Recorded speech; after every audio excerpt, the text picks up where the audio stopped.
Baru ni orang tanya, Ustazah macam mana kalau seorang suami dia kahwin tanpa izin? Oh, dia ni menyakiti orang lain berdosa tak? Sakiti kawan berdosa tak? Kan? Kalau sakiti orang lain, sakiti kawan berdosa, sakiti isteri lagi berdosa. Lah apa hang jawab macam tu?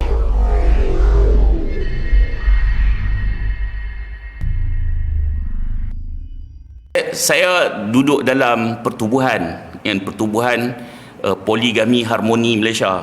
Saya antara penasihat lah, kan. Bukanlah orang hebat ke apa, mereka tengok ni ustaz, mereka pun ambil je lah. Kebetulan saya pun berpoligami, kan. Mereka pun ambil letak. Tapi saya nak sebut itu sebab maknanya saya nak sebut bila kita duduk dalam pertubuhan yang dia memang fokus isu tu, kita banyaklah maklumat. Kita banyaklah maklumat tentang poligami ni, kan. Jadi tuan-tuan, ramai hak kita jumpa macam tu lah. Akhirnya dia diuji. Tak perlu nak mendabik dada. Jangan duk letak perampas ke, penyondol ke. Tapi masalahnya, kebanyakan hak orang-orang perempuan awam ni, rujukan mereka ustazah. Hak tu masalahnya. Sebahagian ustazah, saya sebut sebahagian lah, tak makan cili tak payah rasa pedas. Sebahagian ustazah ni lah hak duk keluar kenyataan-kenyataan yang mengharukan keadaan.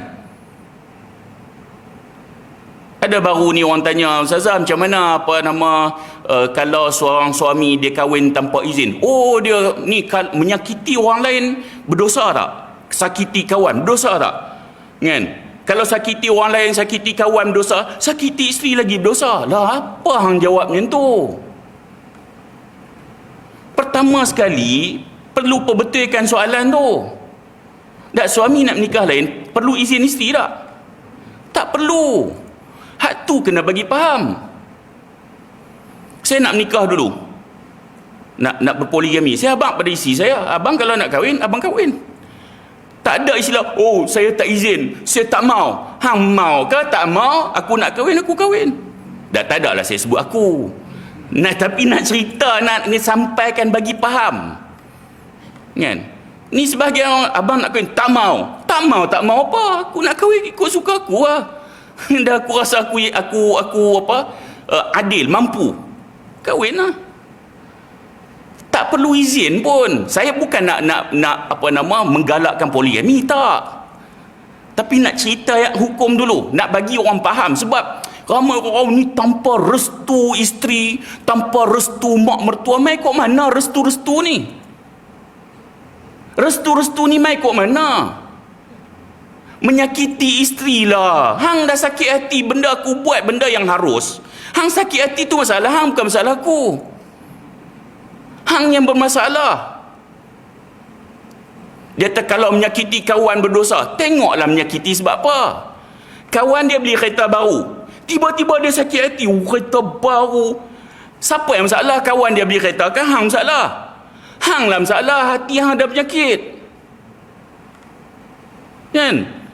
Kawan dia buat benda harus, hang sakit hati, hang bermasalah. Suami dia buat benda harus, suami dia mampu, hang sakit hati, siapa masalah? Suami dia kan hang? Hang lah masalah. Oh, kalau guna menyakiti isteri dalam hal itu dikira menyakiti isteri, hang tak redha dengan suami hang kahwin, bukankah hang menyakiti suami hang? Betul tak? Kita guna logik yang sama. Suami dia ada kemampuan, suami dia nak menikah lagi, tiba-tiba dia tak redha, dia mengamuk-ngamuk. Secara tidak langsung dia menyakiti suami dia, betul tak? Nak guna logik ustazah tu lah. Saya tak sebutlah ustazah mana pun.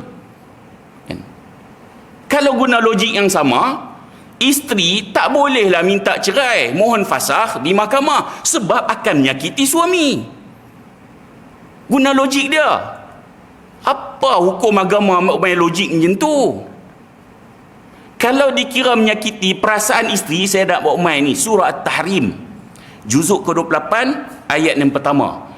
Allah sebut, ya ayuhan nabi lima tuharrimu ma ahallallahu laka tabtaghi mardat azwajik.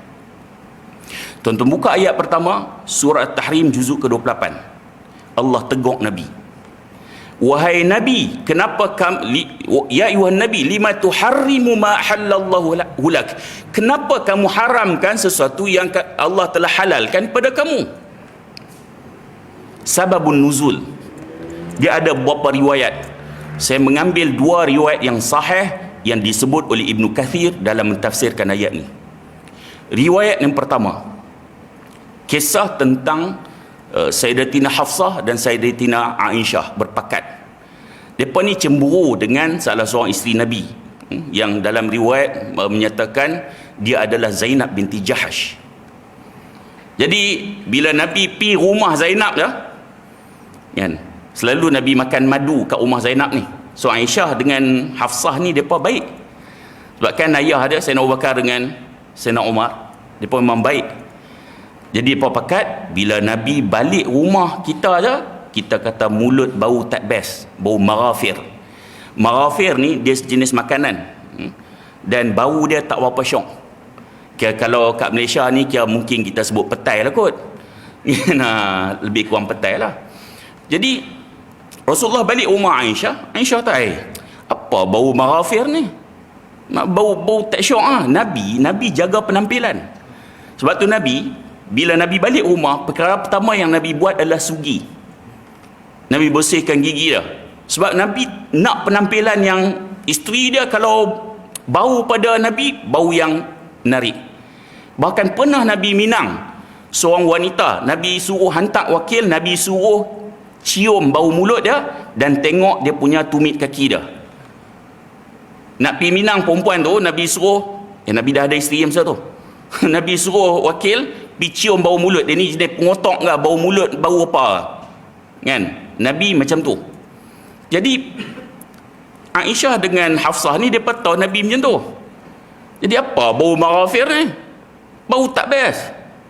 Jadi bila pergi rumah Hafsah pun dah pakat kan, apa bau marafir, tak syok bau ni kan. Kemudian Nabi SAW, Nabi kata lan a'uda lahu, aku takkan ulang benda ni lagi. Maksudnya takkan minum dah. Apa nama? Sebelum tu Nabi kata, aku makan madu kat rumah Zainab. Aku makan madu. Bukan makan marafir. Tak, bau marafir. Kan? Kemudian Nabi sebut lan a'uda lahu, aku takkan ulang benda tu. Maksudnya takkan makan dah marafir. Ada tak Nabi sebut aku mengharamkan ke atas diri aku marafir? Ada Nabi sebut? Nabi tak sebut. Nabi kata aku tak akan ulang dah, aku tak mau makan dah sebab bau marafir. Tapi Allah turunkan ayat, ya ayuhan Nabi, wahai Nabi, lima tuharrimu ma ahallallahu lak, kenapa kamu haramkan sesuatu yang dihalalkan kepada kamu? Nabi tak sebut pun mengharamkan. Nabi tak mau ulang, tak mau makan dah. Sebab apa? Tabtaghi marda ta'azwaji, kerana mengharap redha, nak jaga hati perasaan isteri-isteri kamu. Sampai kamu benda hak halal lah. Kerana nak jaga hati isteri-isteri, jangan sampai macam tu. Ramai ada tuan-tuan dengar suami, dia tak kata poligami tu haram, tapi aku poligami, tobat aku tak mau isteri aku. Jangan macam tu. Hang diam cukup ah. Dah poligami tu apa hukumnya? Jangan sampai macam tu. Aku tobat tu. Nabi telah a'uda lahu, aku takkan minum dah madu tu. Kan? Riwayat yang kedua yang disebut oleh Ibnu Kathir, apabila Nabi giliran Nabi rumah Hafsah, Sayyidatina Hafsah radhiyallahu anha. Bila Nabi balik rumah Hafsah tak ada kat rumah sebab Hafsah ada urusan kat luar masa tu. Jadi bila Hafsah tak ada kat rumah, Nabi pun panggil lah Maryah Qibtiyah. Maryah ni dia hamba, dia cantik, dan Aisyah cemburu dengan kecantikan Maryah. Masa sebelum Nabi tak apa, kita tinggal bab tu dulu. Maryah ni memang seorang yang lawa, Jadi Nabi panggil Maryah. Nabi telah bersama dengan Maryah di rumah Hafsah. Hafsah balik, Hafsah dapat tahu. Kemudian Hafsah marah perbuatan Nabi tu. Kemudian Nabi sebut, Nabi takkan lagi menggauli Maryah. Padahal boleh ke tak menggauli hamba? Boleh.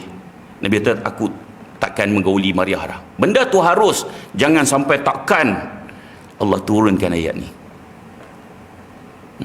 Allah turunkan ayat ni. Kita nak buat benda yang halal.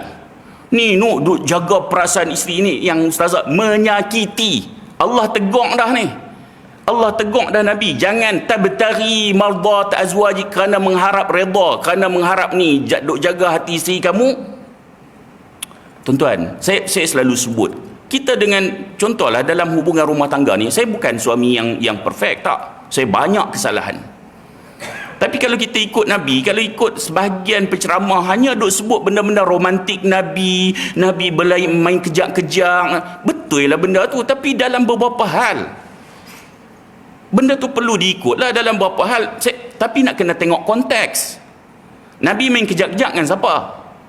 Aisyah, sesuai tak? Sesuai lah, sebab dia kecil lagi. Kenapa Nabi tak main kejak-kejak dengan Saudah? Sebab Saudah dah tua. Kita yang tak faham konteks, suami si kena main kejak-kejak baru main dengar umur 60, dia balik dia main kejak-kejak dengan bini dia. Inhaler kawan tu. Inhaler kawan tu. Nabi panggil ya Humaira pada siapa? Aisyah. Sesuai lah, dia budak lagi kan. Kita dengar umur 60 lebih, ya Humaira ni lebih pada comel lah. Comel kita, kena panggil comel. Kita umur 60 lebih balik, hai comel, dia terbuang tebiat ke apa hang ni. Padan lah, tengok konteks. Tengok konteks. Jadi tuan-tuan, tak perlu lah duduk. Kadang-kadang itulah, kadang penceramah-penceramah dalam bab poligami, kebanyakan ustazah, kebanyakan bukan semua, jangan semua terasa hati. Itu yang merosakkan. Dia punya hak kuliah pendek tu dalam TikTok ke apa, dah dekat 1 juta duk tengok. Hak masalahnya kita, tuan-tuan, hak bukan ustaz ni lagi masalah. Kita balik nak counter dia kata, abang siapa? Tu ustazah cakap. Abang bukan ustaz. Dah, nak buat macam mana? Kan tak nanya kita. Jadi tuan-tuan, sebab tu saya selalu sebut dalam isu ni, kita berdiam diri, jaga rumah tangga kita kan. Kita pun tak tahu setakat mana rumah tangga kita ni akan berlangsung. Allah akan uji macam mana. Kita jaga sungguh-sungguh, doa Rabbana hab lana min azwajina wa dhurriyyatina qurrata a'yun waj'alna lil muttaqina imama. Jaga rumah tangga kita, mudah-mudahan Allah berikan yang terbaik buat kita.